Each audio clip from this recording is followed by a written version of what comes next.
Good day everyone, my name is Vince Eroni Villaberli from BSN212M. Today I'm going to do the return demonstration of adult cardiopulmonary resuscitation. First, I'm going to secure the scene safe, don PPE, mask, gloves, gown if applicable. This step ensures that CPR to be performed effectively and safely without compromising the rescuer's health.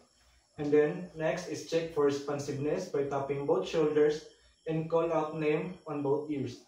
This helps to determine if the adult is conscious or need immediate help. Hey sir, are you okay? Please, can you hear me? If no response, call for help and activate emergency response system. Hey sir, in that black shirt, please call 911. We have a patient here that needs help. Calling for help and activating the emergency response system ensures that the professional medical assistant is on the way. And then after that is open airways and check for breathing circulation for up to 10 seconds. Opening the airway ensures there are no obstruction, preventing breathing, while checking for breathing and circulation helps assess if the heart and lungs.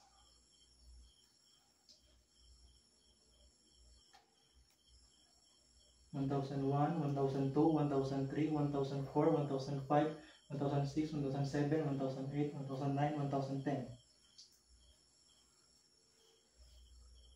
And then after that, if no signs of circulation, proceeds on to cardiopulmonary resuscitation. If there are no signs of circulation, immediate CPR is critical to maintain blood flow and oxygen delivered to the brain and vital organs. First, I'm gonna place my hand on lower half of the sternum.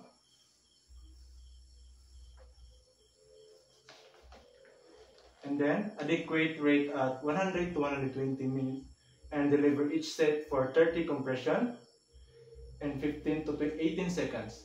And then compress at least 2 inches or 5 centimeters. Then complete recoil after each compression and avoid excessive ventilation. Provide 2 ventilation after 1 cycle of 30 compressions. 1, 2, 3, 4, 5, 6, 7, 8, 9, 10, 11, 12, 13, 14, 15, 16, 17, 18, 19, 20, 21, 22, 23, 24, 25, 26, 27, 28, 29, 30. And then apply ventilation, 2 ventilation.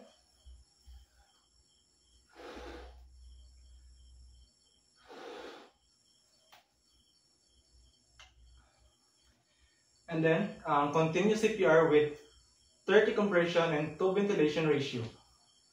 The 30 compression and 2 ventilation ratio ensures optimal blood circulation and oxygenation during CPR. And then after 5 cycle or 2 minutes of CPR, reassess patient by checking pulse and breathing in not more than 10 seconds.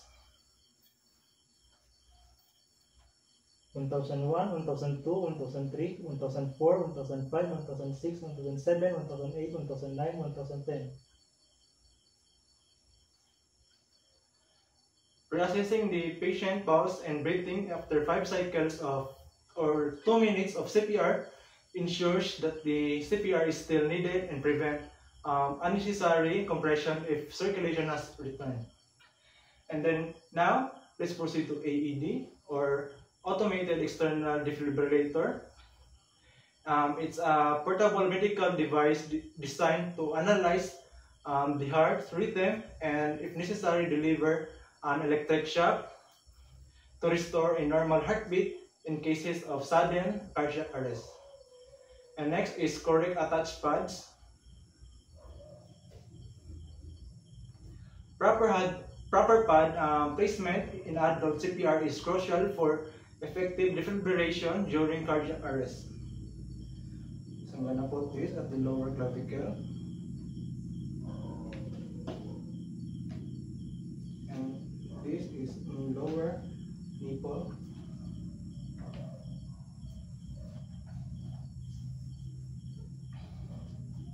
Then clear for analysis it ensures that no one is touching the patient while the AED analyze their heart rhythm, and then clears to safely deliver a shock, and ensuring one is touching the patient before delivering a shock prevent accidental injury and ensures the effective defibrillation. And then safely deliver a shock. Delivering a shock correctly ensures effective defibrillation. And then after that is switch rolls every 2 minutes or after 5 cycles. Regular roll switching to prevent rescuer fatigue. So assuming that I am the second the healthcare provider, and now proceed to practice good team dynamics. Effective teamwork in CPR improves efficiency, communication, and patient outcome. Clear roles, coordination, and leadership ensure high quality resuscitation and effort. And then reassess the patient after 2 minutes if return to spontaneous circulation and is not achieved. Repeat the procedure day 5 to 14 step.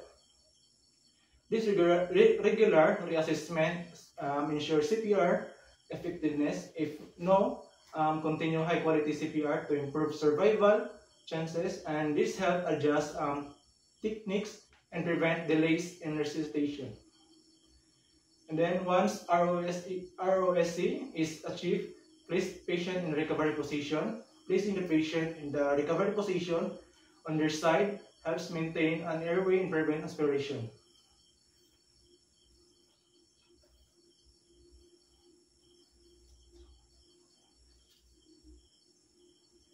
And then document the time the procedure started in time of, and displacing the patient in the recovery position on their side help maintain an open airway and prevent aspiration.